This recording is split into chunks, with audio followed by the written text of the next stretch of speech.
بسم اللہ الرحمن الرحیم۔ اعوذ باللہ من الشیطان الرجیم، بسم اللہ الرحمن الرحیم۔ عزیز طلبہ کرام، آج ہم اصول الفقہ المظفر کا سبق نمبر 138 پڑھنے جا رہے ہیں، اور آج انشاءاللہ ہم بیان کریں گے تخصیص اور نسخ کے حوالے سے ہی اس کے تیسرے حصے کو۔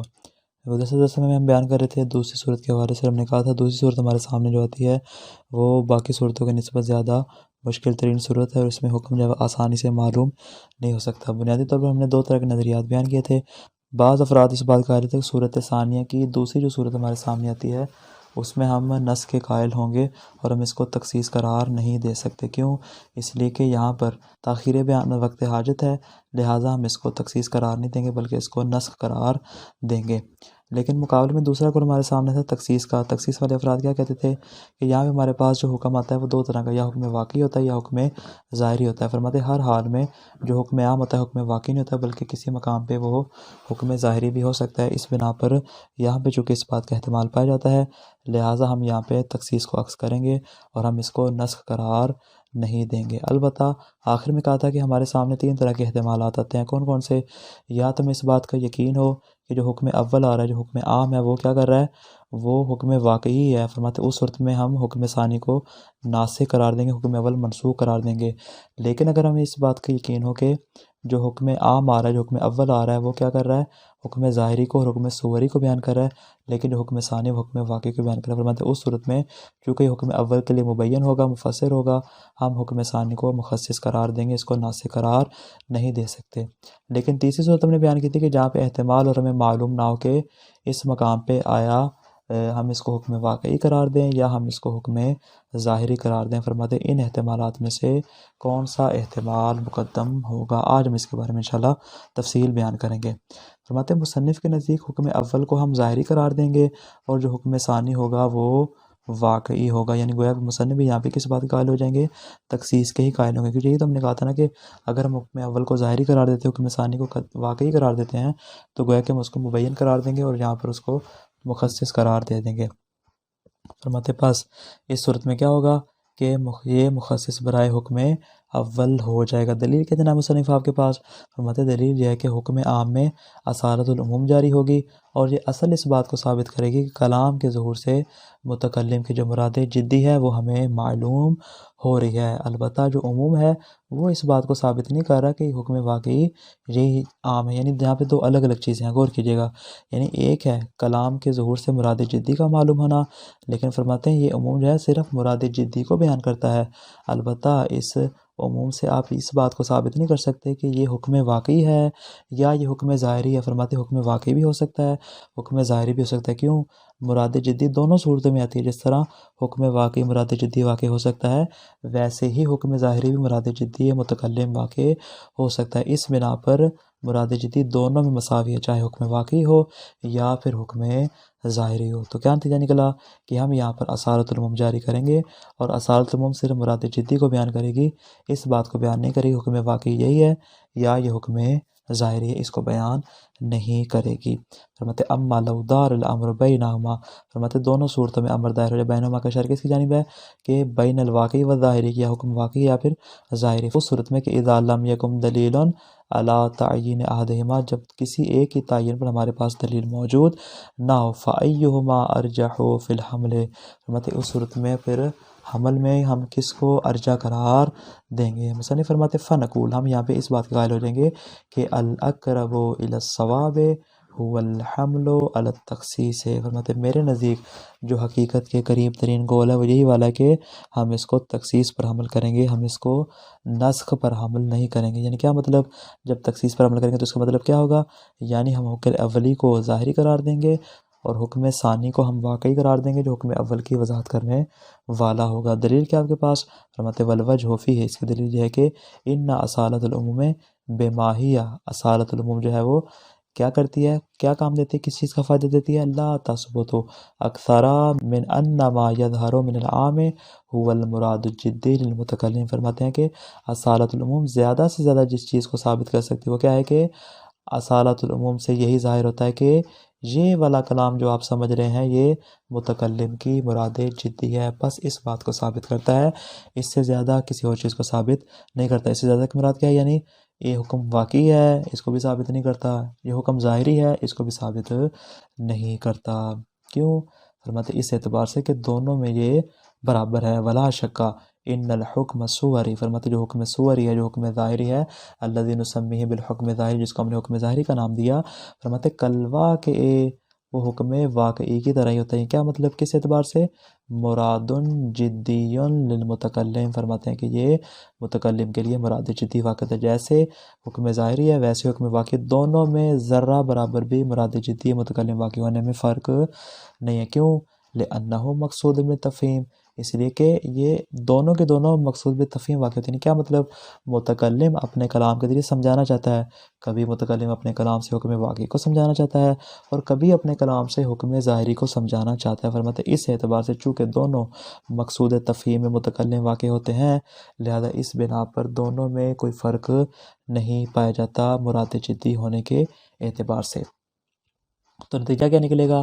فرماتے فالعام لیس ظاہرا الا فی ان المراد جدی هو العموم، فرماتے ہیں کہ عام کا ظہور صرف اسی بات میں ہوگا کہ متکلم کی جو مراد جدی ہے وہ عام ہے، اب اس میں فرق نہیں ہے۔ سواء کان العموم حکما واقعیہ او صوریہ، اسی بات کو بار بار تکرار کریں، فرماتے اس میں فرق نہیں ہے کہ جو حکم آ رہا ہے وہ حکم واقعی ہے یا پھر وہ حکم صوری، اس اعتبار سے فرق نہیں آتا۔ کیوں؟ اس لیے کہ مراد جدی کا یہ لازمہ نہیں کہ حکم واقعی ہونا چاہیے، یا مراد جدی کا لازمہ نہیں کہ حکم ہر حال میں صوری اور ظاہری ہونا چاہیے۔ فرماتے ہیں نا، یہ ہم سمجھیں گے قرائن کے ذریعے یا حکم واقعی ہوگا یا پھر وہ حکم صوری ہوگا۔ آگے فرماتے ہیں اما ان الحکم الواقعی، فرماتے ہیں جہاں تک تعلق ہے حکم واقعی کا، فرماتے فلا یقتضیہ الظہور ابدا، کلام کا جو ظہور ہے وہ اس بات کا تقاضا نہیں کرتا، یعنی کلام کا ظہور جو ہے وہ اپنی فقط حد کو بیان کرتا ہے کہ میرا ظہور اس میں ہے۔ اچھا جناب آپ کا اس میں ظہور ہے، آیا حکم واقعی ہے ظاہری ہے؟ فرماتے مجھے اس کے بارے میں علم نہیں ہے، اس کا تقاضا کرتا ہی نہیں ہے، وہ اس بات کا تقاضا ہی نہیں کرتا۔ حتیٰ یثبت باصالۃ العموم، فرماتے جب اس بات کا تقاضا کرتا ہی نہیں ہے کہ وہ حکم واقعی ہے یا حکم ظاہری ہے، فرماتے اس کو آپ پھر اصالۃ العموم سے ثابت نہیں کر سکتے۔ کیوں؟ اس کی وجہ کیا ہے؟ اس لیے کہ اصالۃ العموم کا تعلق ہے کلام کے ظہور کے ساتھ، جب ظہور کہہ رہا ہے کہ میں حکم واقعی حکم ظاہری کو نہیں سمجھا سکتا، فرماتے پھر آپ اصالۃ العموم سے اس کو کیسے واضح کر سکتے ہیں؟ آگے فرماتے ہیں لا سیما، اب یہاں سے کیا کر رہے ہیں؟ یہاں سے حقیقت میں وہ ان قرائن کو بیان کر رہے ہیں، تھوڑا سا غور کیجیے گا۔ ہم نے گزشتہ کہا تھا کہ تخصیص ہر مقام پر نسخ سے اولا ہوتی ہے، فرماتے ہیں کہ اب یہاں پہ ہم ایک معید بیان کر رہے ہیں، انشاءاللہ اس کے بعد میں اشارہ ہے گا کہ جو معید ہم نے بیان کیا تھا وہ کون سا تھا، وہ یہ والا معید ہے۔ فرماتے لا سیما ان المعلوم من طریقت صاحب شریعت ہوا بیان العمومات مجردۃ عن قرائن التخصیص، فرماتے بالخصوص ہمیں یہ بات بھی معلوم ہے کہ صاحب شریعت کی یعنی معصوم کی یہ روش ہے، نبی اور امام کی یہ روش ہے کہ ان کا طریقہ کار کیا ہوتا ہے؟ ہوا بیان العمومات، پہلے وہ عمومات کو بیان کرتے ہیں، مجردتاً عن قرائن تخصیص، اس کے ساتھ کسی قسم کے تخصیص کے قرائن کو بیان نہیں کرتے۔ البتہ ویکشف المراد الواقعی منہ بدلیل منفصل، فرماتے پہلے عمومات بیان کرتے ہیں، عمومات جو ہوتے ہیں مراد ظاہری کو بیان کرتے ہیں، لیکن بعد میں پھر کیا کرتے ہیں؟ دلیل منفصل کو لاتے ہیں جو مخصص منفصل قرار پاتا ہے، اس سے ہم مولا کی مراد واقعی کو سمجھ لیتے ہیں۔ یعنی یہ روش ہے شارع کی اور روش ہے مولا کی، یعنی کیا مطلب؟ پہلے وہ حکم ظاہری کو بیان کرتا ہے، بعد میں حکم واقعی کو دلیل کی صورت میں بیان کرتا ہے۔ فرماتے اسی بنا پر تو علماء کے درمیان مشہور ہوا نا کہ حتیٰ اشتہر القول بأنہ، علماء کے درمیان یہ قول مشہور ہوا ما من عام الا وقد خصا، کہ کوئی بھی عام ایسا نہیں مگر یہ کہ اس کی شریعت نے تخصیص بیان کرتی ہے، کما سبق، جیسا کہ یہ قاعدہ پہلے بھی بیان ہو چکا ہے۔ تو کیا نتیجہ نکلا؟ نتیجہ یہ نکلا کہ مولا کی روش یہ، یعنی یہ تخصیص کا معید ہے ہمارے سامنے کہ مولا کی روش یہ کہ پہلے حکم عام کو بیان کرتا ہے حکم ظاہری کی صورت میں، بعد اس کا مخصص منفصل لاتا ہے اور اس کی تخصیص بیان کرتا ہے، اور اس میں حکم واقعی کو بیان کرتا ہے جو کہ حکم اول کے لیے مبین ہی ہوتا ہے۔ اس بنا پر ہم یہاں پر تخصیص کو اولا قرار دیں گے۔ وعلیہ فرماتے ہیں اس بنا پر، کس بنا پر؟ جب ہم نے اس بات کو واضح کر دیا کہ شارع کی روش بھی یہی ہے کہ وہ ہر مقام پہ پہلے حکم ظاہری کو عمومات کی صورت میں بیان کرتا ہے، بعد میں حکم واقعی کو بیان کرتا ہے۔ فرماتے ہیں اس صورت میں فلا دلیل، ہمارے پاس ایسی کلام کے اندر کوئی دلیل موجود نہیں۔ کلام کے اندر سے مراد یعنی من اصالت العموم، کلام میں جو ہم اصالت العموم جاری کر رہے ہیں، اس اصالت العموم سے ہمارے پاس کوئی ایسی دلیل ہمارے ہاتھ نہیں آتی۔ کس بات کے اوپر؟ کہ الا ان الحکم واقعی، کہ یہاں پہ جو حکم ہے وہ حکم واقعی ہے، حکم ظاہری نہیں ہے۔ فرماتے ہیں ہمارے پاس جب اس قسم کی کوئی دلیل نہیں آتی، حتی نلتجئ الی الحمل ان نسخ، فرماتے ہیں جب اصالت اس بات کو بیان کر ہی نہیں رہی تاکہ ہم اس کو نسخ پر حمل کریں۔ کیوں؟ نسخ میں ہم نے یہ کہا تھا نا کہ جو حکم اول ہے وہ بھی حکم واقعی اور جو حکم ثانی ہے وہ بھی کیا حکم واقعی ہے۔ فرماتے ہیں یہاں پہ جب حکم واقعی ہے ہی نہیں اور اصالت اس کو ثابت کر ہی نہیں رہی، فرماتے پھر نسخ کی بھی یہاں پر نوبت نہیں آئے گی۔ آگے فرماتے ہیں بل ارادۃ الحکم الواقعی من العام، فرماتے ہیں کہ کلام کے عام سے حکم واقعی کو مراد لینا، حکم واقعی کا ارادہ کرنا، علی ذالک الوجہ، اس طرح کہ ہم حکم اول بھی حکم واقعی قرار دیں اور حکم ثانی بھی حکم واقعی قرار دے کر ہم اس کو ناسخ قرار دیں، یحتاج الی معونۃ بیان زائدۃ اکثر من ظہور العموم، فرماتے ہیں یہ ایک اضافی جمع کا جو اضافی بیان کا محتاج ہے جو کہ اس ظہور عام سے زائد ہے، یعنی عام کا ظہور اس کو واضح نہیں کر رہا بلکہ ہمیں ایک دلیل اضافی اور دلیل خارجی کی ضرورت پڑے گی جو اس بات کو ہمارے لیے واضح کرے کہ یہاں پہ جناب جو حکم آ رہا ہے وہ حکم ظاہری نہیں ہے بلکہ حکم واقعی۔ اگر تو دلیل اس بات کو بیان کر دے پھر جناب ہم آپ کے ساتھ ہیں، ہم بھی نسخ کے ہی قائل ہو جائیں گے، البتہ اس مقام پہ نسخ جو ہے وہ دلیل کا محتاج ہے۔ اسی طرح فرماتے ہیں کہ یہ بات صرف ہم نے حکم واقعی کی ہے، یہ حکم واقعی کے ساتھ خاص نہیں ہے بلکہ اصالت العموم جو ہے وہ حکم ظاہری کو بھی واضح نہیں کرتی۔ آپ یہ نہ سمجھیں حکم ظاہری کی تائید کر رہے ہیں، فرماتے ہیں حکم ظاہری کو بھی واضح نہیں کرتی اور یہاں پہ حکم ظاہری کو بھی ثابت کرنا دلیل کا محتاج ہے۔ فرماتے ہیں جب حکم واقعی کو تو آپ نے رد کر دیا، حکم ظاہری کو آپ رد کیوں کر رہے ہیں؟ فرماتے ہیں اس لیے کہ ہمارے نزدیک جو ہم تخصیص کو اولا قرار دے رہے ہیں، تخصیص کو مقدم کر رہے ہیں، تو اس کی وجہ یہ نہیں کہ ہم حکم ظاہری قرار دے رہے ہیں بلکہ اس کی وجہ اور ہے، وجہ ہم آگے انشاءاللہ بھی بیان کر رہے ہیں۔ فرماتے والے اجل ھذا قلنا، فرماتے اسی بنا پر ہم نے نتیجہ لیا اور یہ بات ہم نے بیان کر دی، کون سی؟ ان الحمل علی التخصیص اقرب الی الصواب، کہ یہ جو بات ابھی مرحوم مظفر نے تھوڑی دیر پہلے کی تھی وہی والی بات کا تکرار کریں۔ فرماتے اسی بنا پر تو میں اس بات کا قائل ہوا ہوں کہ تخصیص پر حمل کرنا نسخ پر حمل کرنے کی نسبت زیادہ بہتر ہے۔ کیوں؟ فرماتے ہیں اس لیے کہ یہاں پہ ہمارے پاس کچھ معیدات موجود ہیں۔ تھوڑا سا پیچھے جائیے، جو میں نے اشارہ کیا تھا کہ معیدات میں سے کیا ہے کہ شارع کی روش ایسی ہے، یعنی شارع کیا کرتا ہے پہلے عام کو بیان کرتا ہے حکم ظاہری کی صورت میں، پھر بعد میں مخصصات کو بیان کرتا ہے۔ شارع کی روش بیان کرتی ہے، یہ ہمارا معید قرار پا جائے گا کہ تخصیص اولا ہے۔ اسی طرح فرماتے ہیں اکثر مقامات دیکھتے ہیں تو وہاں پہ تخصیص ہی ہوتی ہے، نسخ کے مقامات ہمارے بہت شاد و نادر ہی ملتے ہیں، نسخ کے مقامات زیادہ نہیں جتنے تخصیص کے مقامات ہیں۔ اس بنا پر فرماتے ہیں تخصیص کیا ہوگا؟ اولا ہوگی نسخ کی بنسبت۔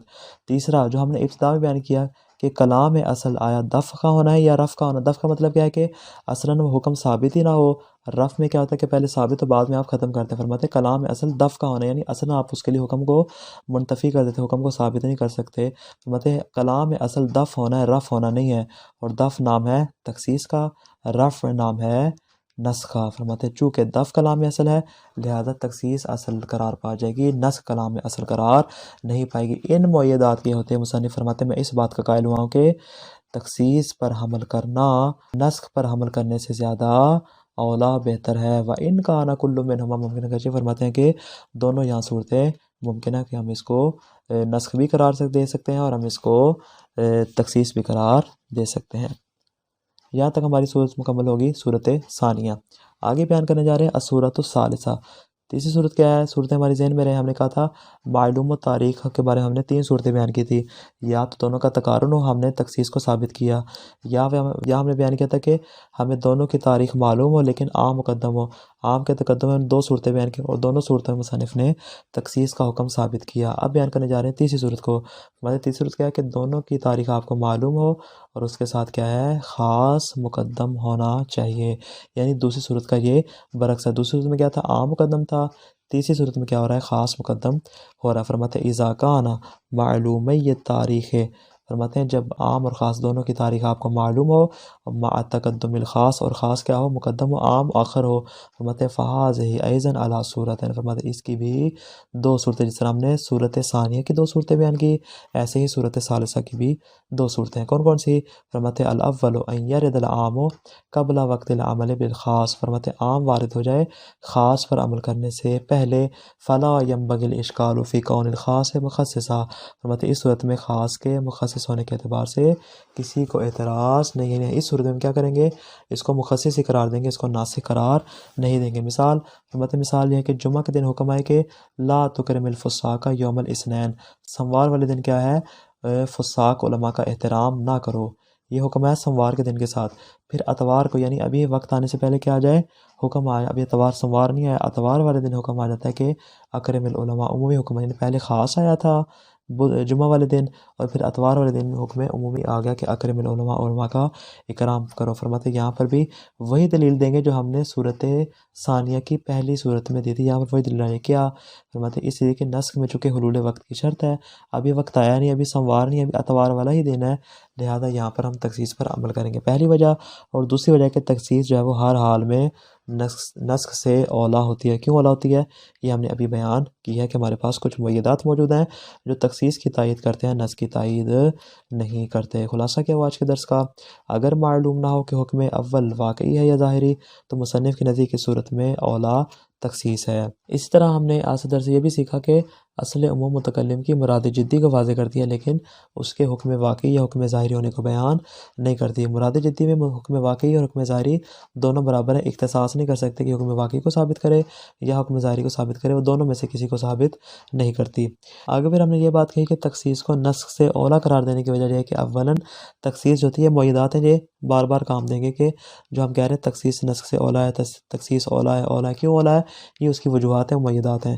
اولاً جو تخصیص منفصل ہوتی ہے وہ روش شارع، پہلے عام بیان ہوتا ہے، بعد میں اس کا مخصص منفصل بیان ہوتا ہے۔ ثانیاً کیا ہے؟ کلام میں اصل دفع کا ہونا ہے نہ کہ رفع کا، اور دفع سے مراد تخصیص ہے، لہذا کلام میں اصل قرار پا جائے گی۔ اور تیسرا یہ کہ کلام میں چونکہ نسخ جو ہے وہ خلاف اصل ہے، اور خلاف اصل کے لیے جو ہے وہ ہمیں یہاں پہ دلیل کی ضرورت پڑے گی۔ یہ ہوگی دوسری صورت۔ تیسری صورت ہمارے سامنے یہ ہے کہ عام اور خاص کی آپ کو تاریخ معلوم ہو اور خاص جو ہے وہ عام پر مقدم ہو۔ اس میں بھی دو صورتیں ہمارے سامنے آ جائیں گی۔ پہلی صورت کیا ہے کہ خاص پر عمل کرنے سے قبل جو ہے وہ عام آ جائے، اس صورت میں یہ مخصص ہوگا۔ دوسری صورت کو انشاءاللہ کل کے درس میں بیان کریں گے کہ خاص پر عمل کرنے کا وقت آن پہنچا ہے تب عام آ جائے، اس صورت میں مخصص ہوگا یا پھر ناسخ ہوگا۔ اس کو انشاءاللہ پھر کل کے درس میں بیان کریں گے۔ والسلام علیکم ورحمۃ اللہ وبرکاتہ۔